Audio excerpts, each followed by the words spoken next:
우리 찬양 예수를 힘입어 주의 보좌로 나아갈 때에 라는 찬양을 드리면서 7월 24일 새벽 예배를 하나님께 올려드리도록 하겠습니다.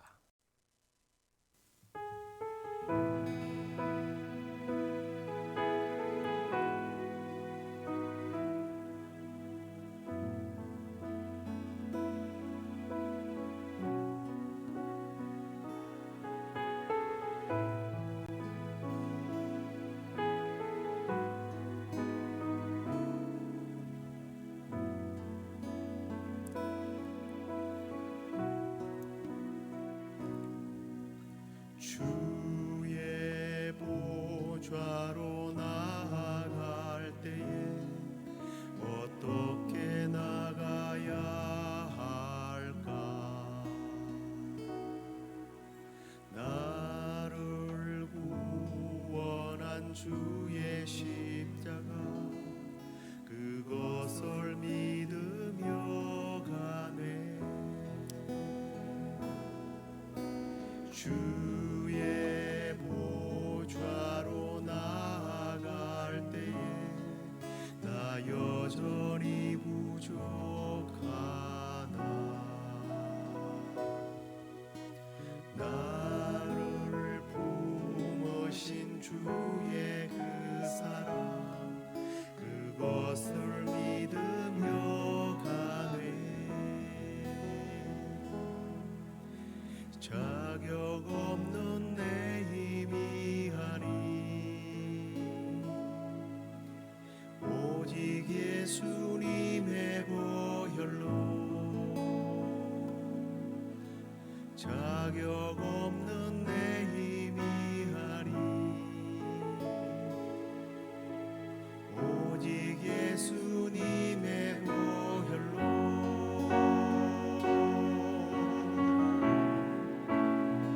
십자가의 보혈 완전하신 사랑 힘입어 나아갑니다.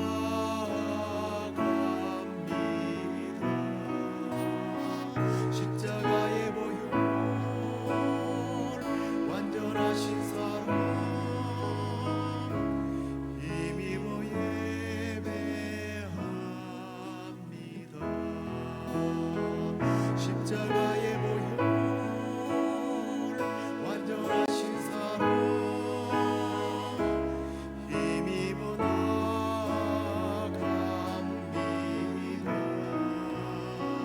십자가의 보혈 완전하신 사랑 힘입어 예배합니다.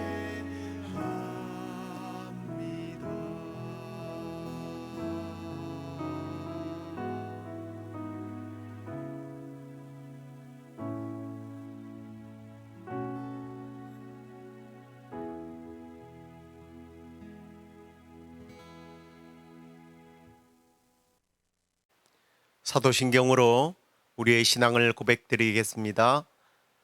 전능하사 천지를 만드신 하나님 아버지를 내가 믿사오며 그 외아들 우리 주 예수 그리스도를 믿사오니 이는 성령으로 잉태하사 동정녀 마리아에게 나시고 본디오 빌라도에게 고난을 받으사 십자가에 못 박혀 죽으시고 장사한 지 사흘 만에 죽은 자 가운데서 다시 살아나시며 하늘에 오르사 전능하신 하나님 우편에 앉아 계시다가 저리로서 산자와 죽은 자를 심판하러 오시리라. 성령을 믿사오며 거룩한 공회와 성도가 서로 교통하는 것과 죄를 사하여 주시는 것과 몸이 다시 사는 것과 영원히 사는 것을 믿사옵나이다. 아멘.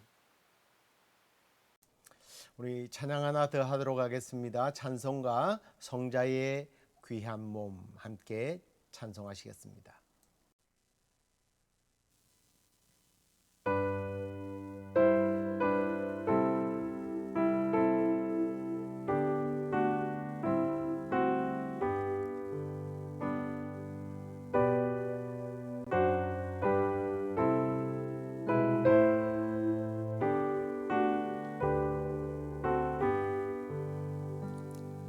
소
내 평생 슬프나 즐거우나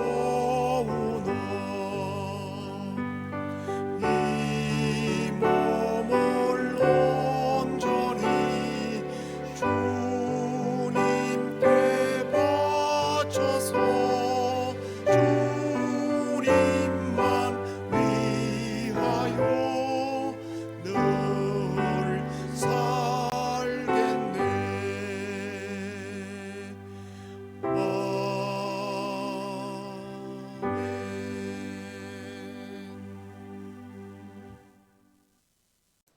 자, 이제 하나님 말씀 누가복음 22장 19절과 20절 말씀을 함께 보시겠습니다. 또 떡을 가져 감사기도 하시고 떼어 그들에게 주시며 이르시되 이것은 너희를 위하여 주는 내 몸이라 너희가 이를 행하여 나를 기념하라 하시고 저녁 먹은 후에 잔도 그와 같이 하여 이르시되 이 잔은 내 피로 세우는 새 언약이니 곧 너희를 위하여 붓는 것이라. 아멘. 자, 이제 오늘은 화요교리 묵상으로 나누었던 성찬에 관한 교리 내용을 함께 나누도록 하겠습니다. 먼저 질문을 보실까요? 주님의 성찬이 무엇입니까? 주님의 성찬은 곧 성례인데요. 그리스도께서 정하신 대로 떡과 포도즙을 주고받음으로써 그의 죽음을 나타내 보이는 것입니다. 받는 자들은 육체와 정욕으로 참여하면 안 되고 믿음으로 그의 몸과 피에 참여하여서 신령한 양식을 먹고 또 은혜 속에서 장성하게 되는 것을 주의 성찬이라고 합니다. 그 다음에 죄송합니다. 오타가 났네요. 주의 성찬에 합당하게 참여하려면 어떻게 하여야 합니까? 주님의 몸을 분별할 줄 아는 지각이 있어야 합니다. 그리고 주님을 양식으로 삼는 믿음과 회개와 사랑과 새로 순종함에 대하여 스스로 살펴보아야 합니다. 혹시 부당하게 참여하여 먹고 마심으로 정죄를 당하지 않도록 해야 합니다. 자, 그러면 우리가 좀 디테일하게 이 성찬이란 무엇인지에 대해서 좀 나누어 보도록 하겠습니다. 사실 이 성찬은 굉장히 중요한 부분이죠. 그런데 이 중요한 것을 예수님께서 기념하라고 하셨어요. 근데 이 신약 성경을 보면 예수님께서 특별히 무엇에 대해서 기념하라고 하는 말이 그렇게 많지 않습니다. 오늘 성찬과 또 하나가 나오는데 그게 뭐냐면 옥합과 관련된 내용이죠. 근데 이 두 가지 다 결국에 보면 예수님의 죽음과 관련이 있다는 겁니다. 우리가 잘 아는 대로 예수님의 죽음을 예비했던 옥합을 깨뜨렸던 여인에 대해서 주님은 복음이 전하는 곳마다 이 여인이 한 일을 기념하라고 말씀하셨어요.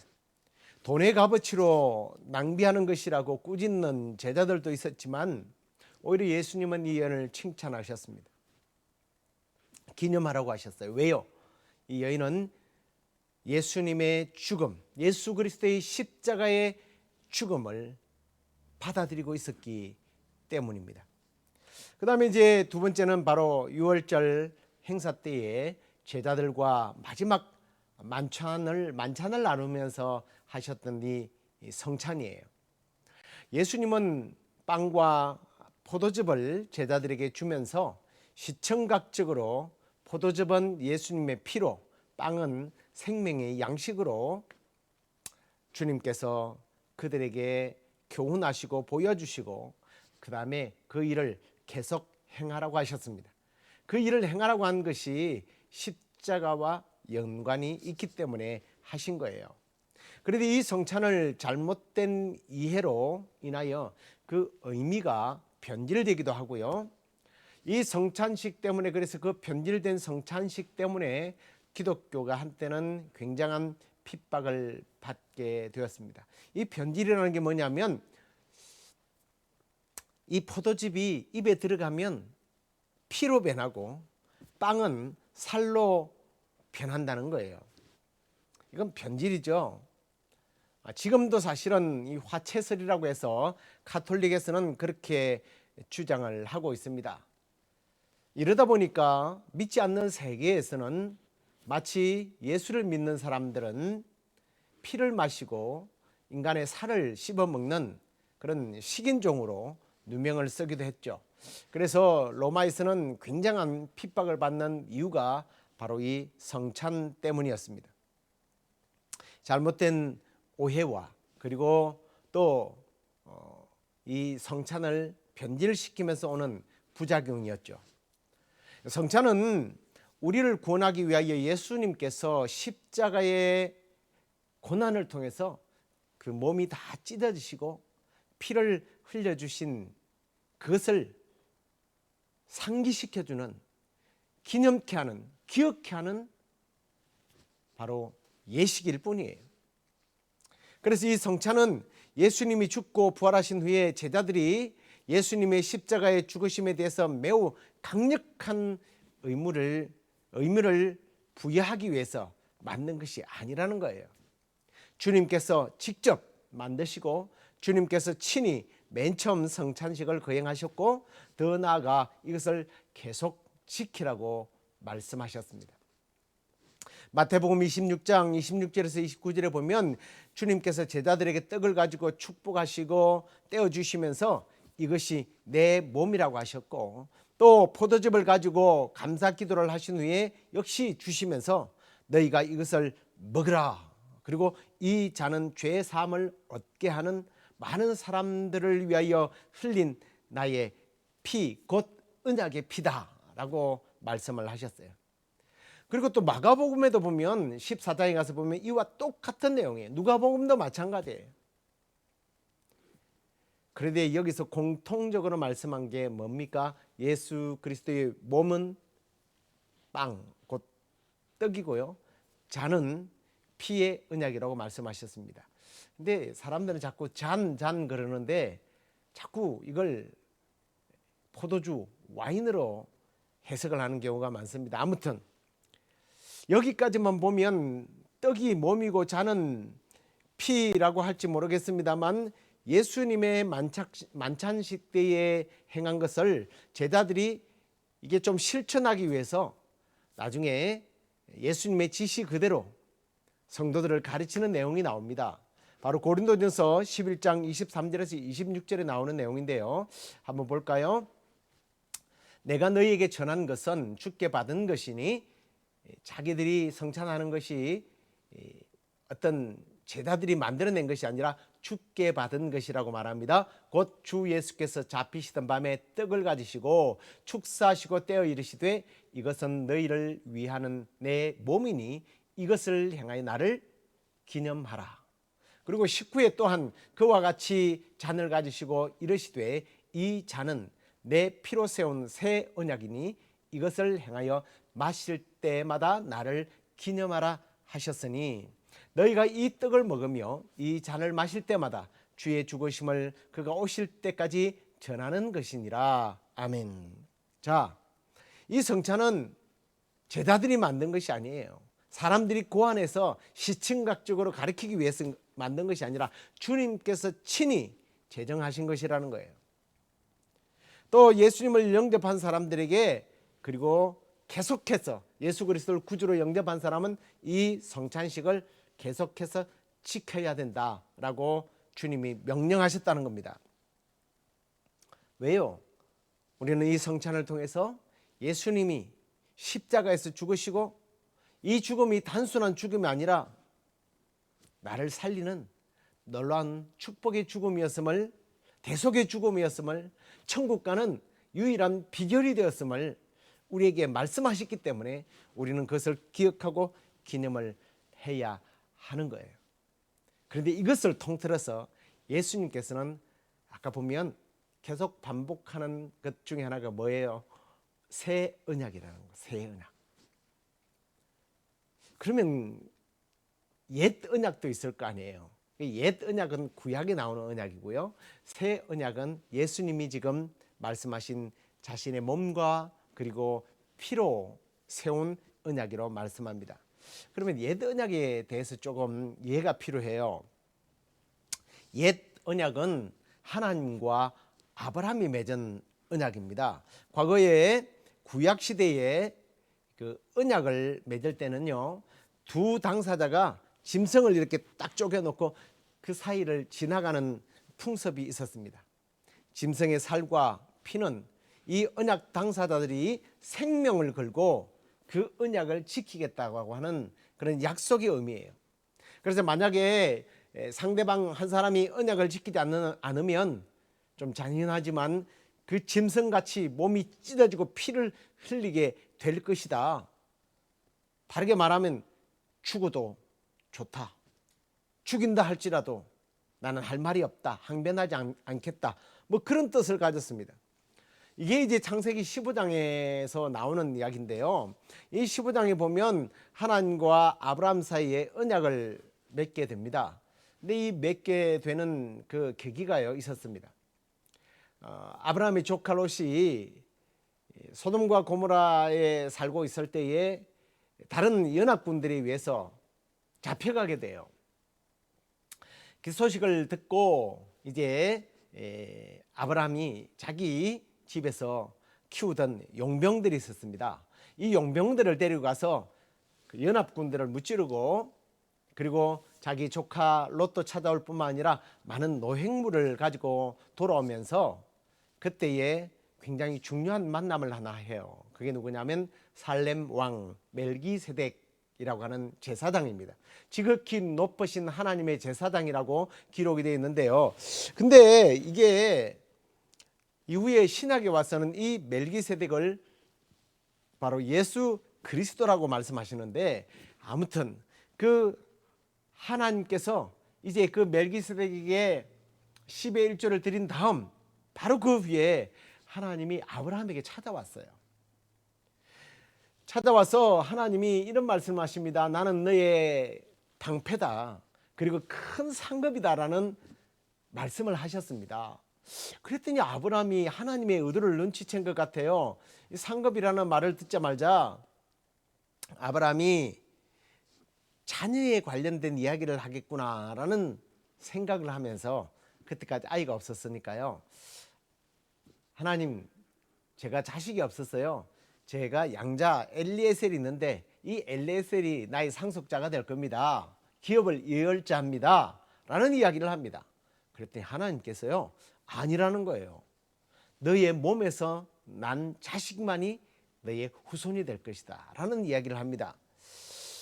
자, 그러면서 하나님은요, 아브라함을 밖으로 불러내요. 불러내시면서 저 밤하늘에 별들을 보아라. 네가 셀 수 있냐? 못 세지. 네 자손들도 그렇게 될 거야 라는 이야기를 합니다. 그랬더니 아브라함이 그걸 믿어요. 그 믿을 때 하나님께서 의로 여겼다. 그를 의인이라고 인정을 해 주셨습니다. 그 말씀을 하시면서 하나님께서 너에게 반드시 자식을 줄 것이다 라고 하는 뜻으로 언약을 맺게 됩니다. 그때에 바로 그 당시에 풍습을 통해서 아브라함에게 이해할 수 있도록 짐승을 쪼개는 언약식을 체계를 하죠. 물론 그때 작은 비둘기 한 마리를 쪼개지 않아서 결국 그 일로 인하여 그 아브라함의 후손들이 400년간 종살이를 하긴 하지만 그것도 어쨌든 하나님의 섭리가 있었어요. 자, 아무튼요, 뭐 이게 그것만 얘기하다 보면 끝이 나니까 이제 돌아와 보겠습니다. 그때 그 언약이 옛 언약이에요. 그런데 예수님께서는요, 지금 이 신약에 와서 제자들에게 자기의 죽음을 이야기하면서 새 언약이라고 말씀하고 있는 거예요. 하나님과 맺은 짐승의 살과 피를 흘리는 것이 아니라 자신의 몸을 찢어서 피를 흘림으로 세운 언약, 새 언약을 말씀하고 있는 겁니다. 그래서 이 성찬식은, 우리가 이 성찬식을 할 때마다 무엇을 생각해야 돼요? 예수 그리스도께서 아브라함과 맺었던 하나님과의 짐승으로 우리를 구원하시고 하나님이 우리의 구원이시오, 구원의 방패시오, 우리의 모든 삶을 책임지시는 우리의 상급이 아니라 이제는 예수 그리스도의 그 몸과 피를 통한 십자가의 죽으심을 인하여 하나님께서 우리에게 새로운 언약을 맺어서 우리가 그 예수 그리스도의 피를 의지할 때에 천국 갈 수 있게 되었다라고 하는 언약을 체결하셨다라는 새 언약의 증거로서 우리는 그걸 기억하면서 이 성찬에 참여해야 한다는 겁니다. 그러면 이제 우리가 이 성찬이 주는, 그래서 오늘 우리가 고린도전서 말씀을 읽었는데요, 이 말씀 속에서 조금 축약을 해서 어떻게, 아니 이 성찬이 주는 참 의미가, 왜 우리가 성찬을 해야 되는지 조금 더 구체적으로 한번 살펴보도록 하겠습니다. 첫째는요, 주님의 죽으심을 기념하는 일이에요. 자, 우리가 아까 읽었습니다만은 다시 한번 보겠습니다. 고린도전서 11장 24절에 보면 예수님이 축사하시고 떼어 이르시되 이것은 너희를 위하는 내 몸이니 이것을 행하여 나를 기념하라 하시고 19에 또한 그와 같이 잔을 가지시고 이르시되 이 잔은 내 피로 세운 새 언약이니 이것을 행하여 마실 때마다 나를 기념하라 라고 말씀하셨습니다. 이 두 구절은 빵을 먹을 때에 나를 위하여 고난당하여 찢기신 그 예수님의 그 몸을 기념하고 기억하고 대속의 피를 흘리신, 그리고 새 언약을 세워주신, 우리 사이에 하나님과 우리 사이에 중보자가 되어주신 그 예수님을 기념하라는 거예요. 이 기념이라는 게 뭐 어떤 세상적인 뭐 명절이 그 국가 기념일에 기념하는 그런 기념일과 좀 다른 거예요. 예수 그리스도께서 십자가의 죽음을 통해 우리를 죄와 사망에서 구원하신 그 은혜를 기억하는 예식이란 말이에요. 사실 우리는 다 하나님과 원수된 자들 아닙니까? 그런데 예수님께서 십자가에서 하나님과 우리 사이의 화목 제물이 되심으로 하나님과 우리가 화목하게 됐단 말이에요. 그리고 그 예수 그리스도를 우리가 영접함으로 하나님을 감히 우리가 아버지라고 부르게 되고 우리는 하나님의 자녀가 되는 권세를 누리게 됐단 말이에요. 그걸 기억하라는 거예요. 그런데 이 기억이라는 게 어떤 머릿속으로 상식적으로 암기하는 그런 기억이 아니에요. 성찬에 참여하고 이것을 기억하고 기념하는 사람은요, 예수님께서 주신 새로운 생명, 새로운 삶을 살게 된 것에 대해서 감사하고 이제는 적극적으로 새로운 신분에 맞는 삶을 살아야 할 것을 결단하라는 의미까지 포함된 것이 여기서 말하는 기념이에요.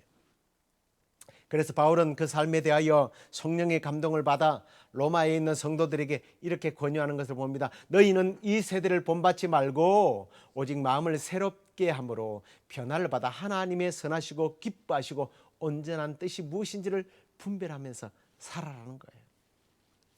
예수 그리스도의 성찬에 참여하는 사람은요, 이 세대를 본받는 것이 아니라 예수 그리스도를 본받고 새롭게 변화시켜 주신 주님의 뜻을 받들어서 하나님을 기쁘시게 해드리는, 하나님을 영화롭게 하는 그런 삶을 살아야 할 것입니다. 이게 동반되지 않으면 기념이라는 게 별로 의미가 없어요. 그냥 우리가 일용할 양식을 밥 먹는 것과 삼시세끼 밥 먹는 것과 전혀 다를 바가 없습니다. 새로운 삶을 살게 해주신 분께 대한 감사와 새로운 삶을 살아가리라고 결단하고 실천하는 것까지가 기념이에요.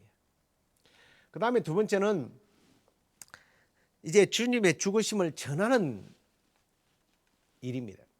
고린도전서 11장 26절에 보면 너희가 이 떡을 먹으며 이 잔을 마실 때마다 주의 죽으심을 그가 오실 때까지 전하는 것이니라 라고 했습니다.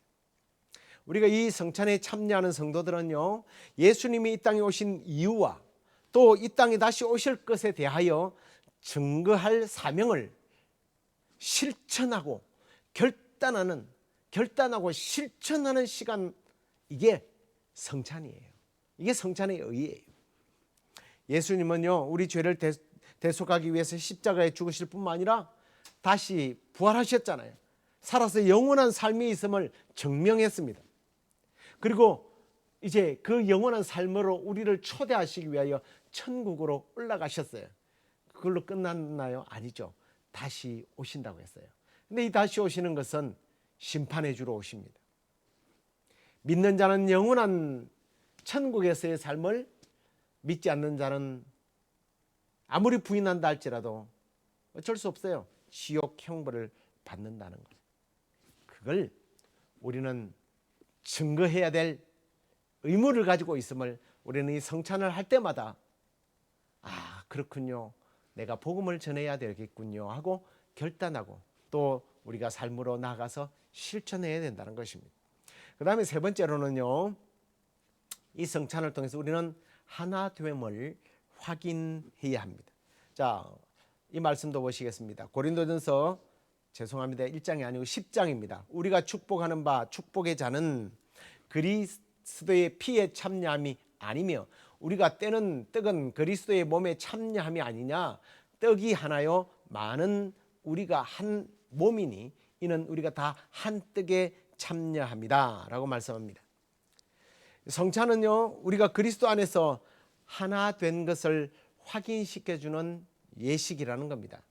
예수님께서 죄인들을 위해서 십자가에 달려서 당신의 살을 찢으시고 피를 쏟아내심으로 그분의 살과 그분의 피가 그렇게 우리를 위하여 쪼개져서 새로운 언약을 맺음으로 말미암아 우리가 이제 그 살과 피를 상징하는 빵과 이 포도즙을 마시게 될 때에 그래, 우리는 예수 그리스도의 몸과 피로 맺어진 한 형제 자매구나, 이걸 기억하라는 거예요. 마치 우리가 부모님을 통해서 살과 피를 유전받은 자녀들이 한 형제 자매가 되듯이 우리는 예수 그리스도의 살과 피로 다시 태어난 존재들로서 그리스도 안에서 한 가족이라는 겁니다. 그래서 바울은 분열되고 다툼이 일어났던 이 고린도 교회 성도들에게 고린도전서 12장 13절에 이렇게 권면하는 것을 봅니다. 우리가 유대인이나 헬라인이나 종이나 자유인이나 다 한 성령으로 세례를 받아 한 몸이 되었고 또 한 성령으로 마시게 하셨느니라. 우리가 성찬에 참여할 때마다 주님의 마음으로 형제들을 바라볼 수 있어야 합니다. 그렇다면 이 성찬을 받을 때 그 형제자매들의 연약함과 그들의 아픔과 심지어는 그들의 실수마저도 그것이 나의 약함이요 나의 무능함이요 나의 실수구나 하는 생각을 가지고 그들을 살피고 돌보고 또 더 나아가서 용서하고 사랑하라는 거예요. 이게 바로 이 성찬을 통해서 우리는 깨닫고 실천해야 할 이유입니다. 성찬은 그 새 은혜 언약이라고도 말하는데요. 그 언약을 위해서, 새 언약을 위해서 주님께서 직접 당신의 몸으로 제사를 드린 일이에요. 바로 살과 피를 찢으시고 흘려주신 그 주님을 기억하고 기념하면서 우리 모두가 다 하나 되고 또 한 지체가 돼서 믿음으로 살아가기로 결단하는 시간이 성찬의 시간입니다. 그런 의미에서 이 성찬은요, 말로 듣는 설교가 아니라 어쩌면 눈에 보여지는 설교라고 할 수 있습니다. 우리가 예수님의 죽으심을 기념하는 성찬식을 통해서 예수 그리스도께서 나를 위하여 십자가를 지신 그 놀라운 은혜를 눈으로 보는 거예요. 그리고 입으로, 맛으로 우리는 그것을 내 뇌리 속에 가슴에 새기고 이 성찬의 의미를 기억하고 내 삶 속에서 이걸 실천하리라 결단하는 시간이 성찬의 시간입니다. 더 나아가서 우리가 이 새로운 언약의 주체가 되시는 예수 그리스도를, 그 예수 그리스도의 피의 언약, 사랑의 언약, 이 놀라운 소식을 온 세상 가운데 증거하는 일, 그리고 우리가 서로 하나 되어서 사랑하고 이해하고 용서하는 그런 시간을 위해서 우리가 마련된 성찬식을 나눌 때마다 주 앞에 감사하고 받고 실천함으로 우리 주님께서 나를 기념하라고 했던 그 기념이 머릿속의 기념이 아니라 삶으로 실천되어지고 풀어지는 그런 일에 쓰임받는 저와 여러분 되기를 주의 이름으로 축원합니다. 기도하겠습니다. 고마우신 하나님 감사합니다. 짐승을 쪼개어 언약을 맺은 것이 아니라 예수님께서 하나님의 아들이신 그 자신의 몸을 찢으시고 피 흘려 주심으로 그를 믿는 자는 영생을 얻도록 해주신 이 새로운 피의 언약을 기념하는 이 성찬식을 통해서 예수 그리스도의 죽으심에 대하여 감사하고 그리고 그 죽으심을 증거할 뿐만 아니라 우리가 그 한 몸과 한 피로 맺어진 사랑하는 가족임을 우리가 의식하면서 성찬에 참여하고 이 성찬의 의미를 삶 속에서 풀어내고 실천하는 우리 모두가 될 수 있도록 주께서 복 내려 주옵소서. 하나님께서 하나님의 교회가 예배하는 일에 게으르지 않도록 예배하는 일에 참으로 장소가 제약이 되지 않도록 우리 시애틀 영락교회를 이끌어 주셔서 주께서 예비한 곳으로 우리를 인도해 주시옵소서. 하나님 원건 각처로 또 여행을 하고 공부하러 가고 또 여러 가지 볼일로 인하여 흩어져 있는 사랑하는 형제 자매들에게도 주께서 함께 하시고 무엇보다도 이 바이러스가 극성으로 아직까지도 정리되지 않는 이때에 하나님의 음성을 듣고 또 무엇보다도 우리 사랑하는 성도들을 주께서 그 악한 바이러스들로부터 지켜주셔서 건강한 몸으로 사회생활을 하고 주님께 예배하고 주님께 쓰임받도록 주께서 인도해 주시옵소서. 그렇게 하여 주시기를 소망하옵고 예수 그리스도의 이름으로 기도드리옵나이다. 아멘. 하늘에 계신 우리 아버지여 이름이 거룩히 여김을 받으시오며 나라의 마옵시며 뜻이 하늘에서 이루어진 것 같이 땅에서도 이루어지이다. 오늘날 우리에게 일용할 양식을 주옵시고 우리가 우리에게 죄 지은 자를 사하여 준 것 같이 우리 죄를 사하여 주옵시고 우리를 시험에 들게 하지 마옵시고 다만 악에서 구하옵소서. 대개 나라와 권세와 영광이 아버지께 영원히 사옵나이다. 아멘.